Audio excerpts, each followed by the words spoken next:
ज्यांना खऱ्या अर्थानं क्रांतिगुरु मानलं जातं ते क्रांतिगुरु लहुजी वस्ताद साळवे यांच्या चरणी नतमस्तक होतो। आणि आज मंचावर उपस्थित असलेले अखिल विश्वातील सर्वाधिक लोकप्रिय नेते आणि भारताचे यशस्वी प्रधानमंत्री आदरणीय नरेंद्र मोदीजी,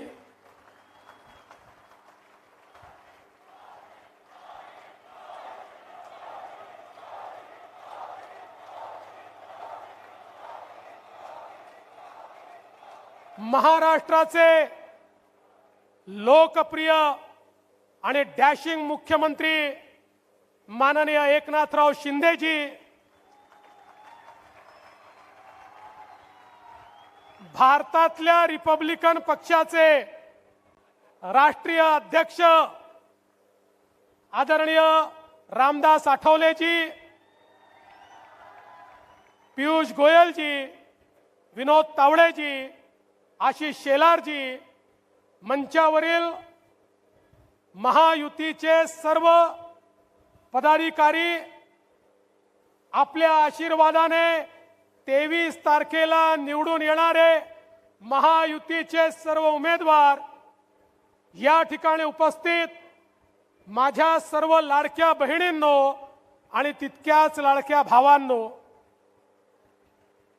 मी सर्वप्रथम माननीय मोदीजींचं अभिनंदन करतो की डॉमिनिक या देशाने मोदीजींनी कोविडच्या काळामध्ये केलेल्या कामाकरता त्यांना सर्वोच्च पुरस्कार या ठिकाणी दिला आहे। अर्थात आपल्या इथे काही लोक फेसबुक लाईव्ह करून देखील उत्कृष्ट मुख्यमंत्री झाले, पण मी त्यांच्यावर काहीच बोलणार नाही। पण आज मुंबईमध्ये मी मोदीजींचे आभार मानतो। गेल्या 10 वर्षामध्ये मोदीजींच्या नेतृत्वात महायुती 1 आणि महायुती 2 या दोन्ही सरकारांनी मुंबईचा चेहरा बदलवून दाखवला, कारण मोदीजींचा आशीर्वाद होता।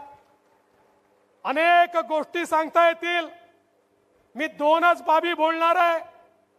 पहिलं, मुंबईकरांचा सगळ्यात मोठा प्रश्न, मुंबईकरांचं 60% जीवन हे केवळ प्रवासामध्ये जातं।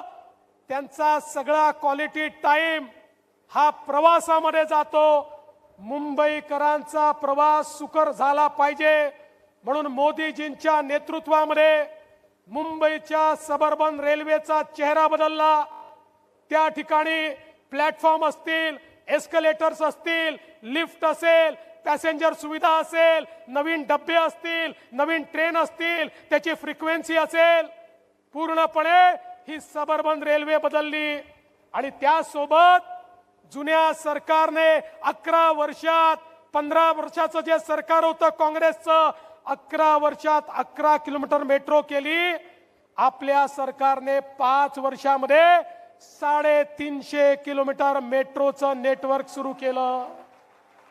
मोदीजींच्या नेतृत्वात आपल्या सरकारने कोस्टल रोड तयार केला। नरिमन पॉइंट पासून वरईपर्यंत वरई बांद्रा रोड आहे, बांद्रा वर्सोव्याचं काम चालू आहे, वर्सोवा मड याचं काम सुरू होत आहे, मड पासून उत्तनचं प्लॅनिंग झालंय आणि उत्तन पासून विरार पर्यंत म्हणजे संपूर्ण वेस्ट कोस्ट जो आहे या ठिकाणी पूर्णपणे सीमलेसली 40 मिनिटांमध्ये नरिमन पॉइंट टू विरार जाता येईल अशा प्रकारची व्यवस्था वेस्टर्न एक्सप्रेसवेला डिकंजेस्ट करण्याचं काम हे आपल्या सरकारने केलं आणि तिकडनं विरार ते अलिबाग कॉरिडॉर तयार केला। त्यामुळे एमएमआर रिजन मध्ये पूर्णपणे एक लूप तयार झाला आणि त्याला सगळ्यात महत्त्वाचं 22 किलोमीटरचा अटल सेतू, याच्यामुळे मुंबई आणि नवी मुंबई जोडली गेली। मुंबई आणि एमएमआर रिजन मध्ये लोकांकरता प्रवास सुकर व्हावा ही व्यवस्था मोदीजींनी केली। दुसरं महत्त्वाचं, मुंबईकरांचा प्रश्न घराचा, वर्षानुवर्ष माझा मुंबईचा मराठी माणूस या घरांकरता तळपत होता.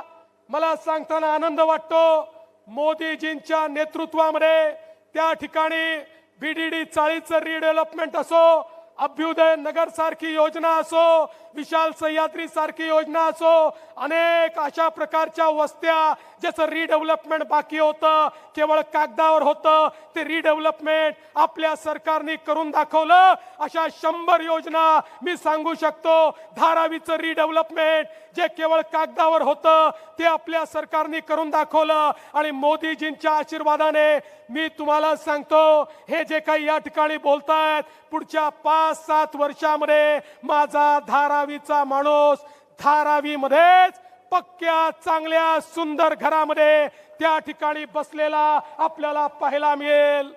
मोदीजींच्या आशीर्वादाने आपण बघू शकतो, आज मुंबईमध्ये रिडेव्हलपमेंट सुरू झाली.